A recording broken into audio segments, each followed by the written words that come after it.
I'm going to talk to you about the Living Planet Index today.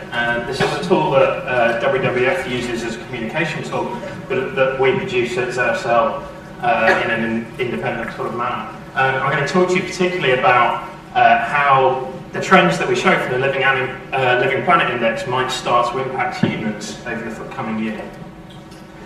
This is a fairly typical graph. This particular one from the Millennium Ecosystem Assessment shows you species extinction way back in time.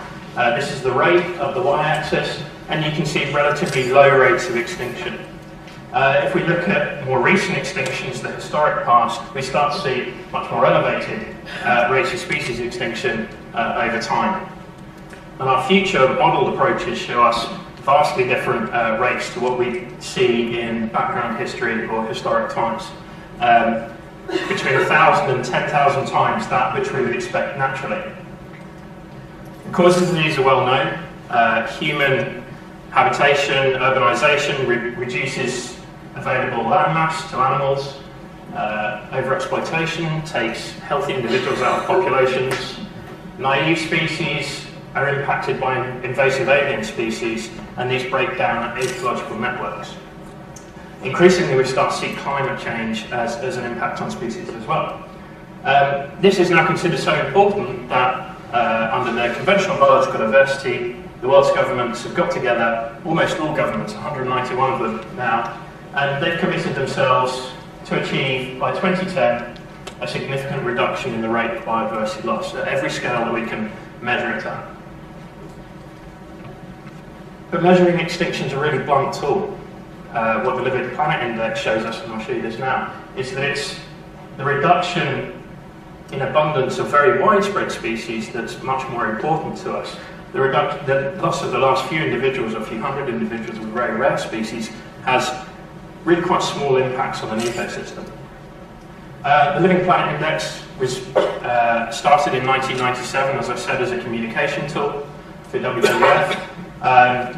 We're a communication conference, so this is produced in 12 different languages. It's distributed all over the world. They do amazing things with communication that we can't hope to do it at ZSL. And the next one's out on Wednesday.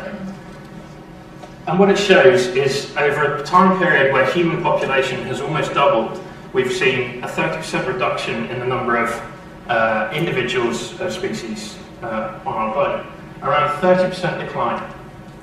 And we can see that across all different systems. It's the same in terrestrial systems, it's worse in freshwater systems, and it's worse in terrestrial systems in the marine systems. Just by way of comparison, this is the human population growth rate over that time. If you look at this map, this is the world's countries rescaled to their growth rate. So some examples that you can see, very, very, very high rates of growth in India, and in China as well, comparatively much smaller rates of growth in certain South American countries.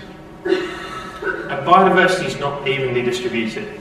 The red patches on this map show the areas where most threatened mammals are. The dark blue patches, areas where least are. And you can see, as you all know, there's a real aggregation of species in the tropics. And when we look at the impact on species abundance in those places, we see that human impact on species isn't evenly distributed either. So in tropical systems, we see much greater rates of decline, up to 50% decline in tropical systems.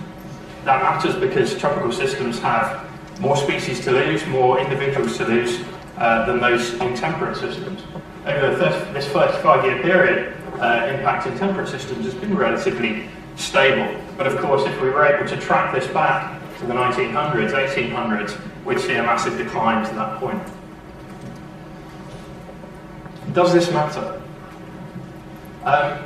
There are a number of different lines of evidence now drawn from across different studies that are starting to point to the fact that we're losing once common species. This graph is from BirdLife International and RSPB. It shows a wild bird index for the common species. They're only looking at common species here. This isn't affected by rare species. Losses at the top, forest systems, right at the bottom, farmland systems, and for all species that they've monitored across Europe. And we're seeing rates of decline that are pretty comparable, minus 44%, loss of 44% of individuals on farmlands A second line of evidence, it goes without saying that if you fish species out of the sea, or individuals out of the sea, you're going to depress the biomass there.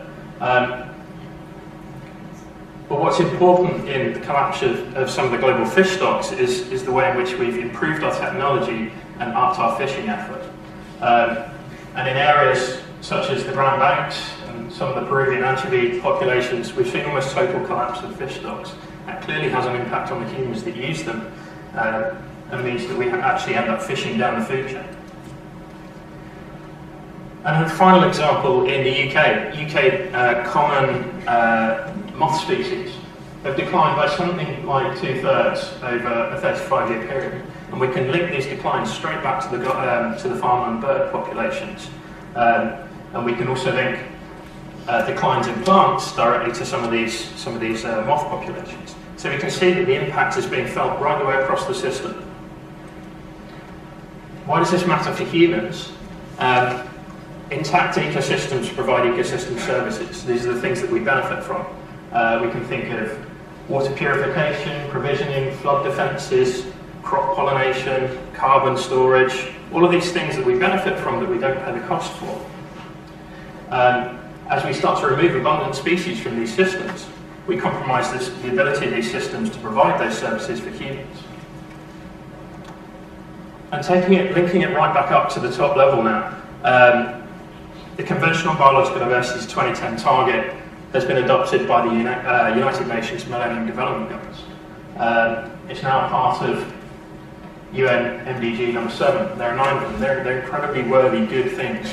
They've been referred to as the sort of the hopes for the world governments as to what happens on the planet. Things like improving literacy, eradicating poverty and hunger. Number 7 is ensuring environmental sustainability.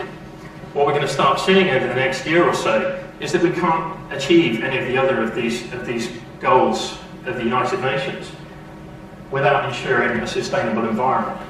Those other goals actually rely on the services that biodiversity provides for these people. So the challenge for conservation is big. We still monitor a very small subset of species. We only really look at vertebrates. Can anyone think of a protist monitoring program out there? I don't think there are any. So seeing whether what we measure in these vertebrate species is really indicative of the majority of biodiversity is a real challenge for scientists and something that we have to address. Looking at the way these things are put together, if we can do that, then we can start to move this way along this axis from just observing extinctions, monitoring declining populations, through to getting more predictive about it and starting to manage populations more effectively, which has to be the ultimate goal. Whether or not we'll achieve the 2010 target, which delivers in around a year now, year and a half, well, the simple answer is no. But if we start to understand how the components of biodiversity provide services for humans, we can construct a more persuasive argument to bring these aspects of biodiversity into the consciousness of people and start to design better targets for the future. Thank you.